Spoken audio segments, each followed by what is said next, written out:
So this is how I make the rice bowl. First off, I chop the tuna using the turbo chopper, but you can use a mixer, blender, or you can crush it by hands if you want. And then I mix it well with the rice. And then next is the seaweed. I also use the same method, using a chopper to crush the seaweed. And after that, I mix it well with the tuna and the rice.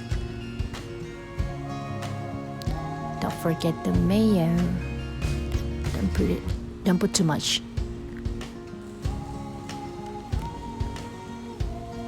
Mix it well.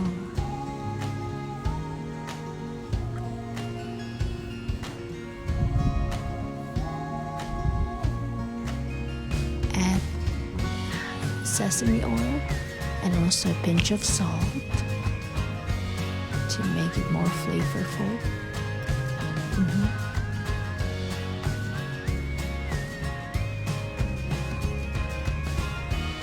Mix it well. Use the plastic globes to form the rice bowl. That's it, just make it into a bowl. And that's all. How to make a tuna mayo rice bowl. You can use chicken, you can use any other ingredients. So that's all. Thank you for watching, guys. Hope you like it. Bye.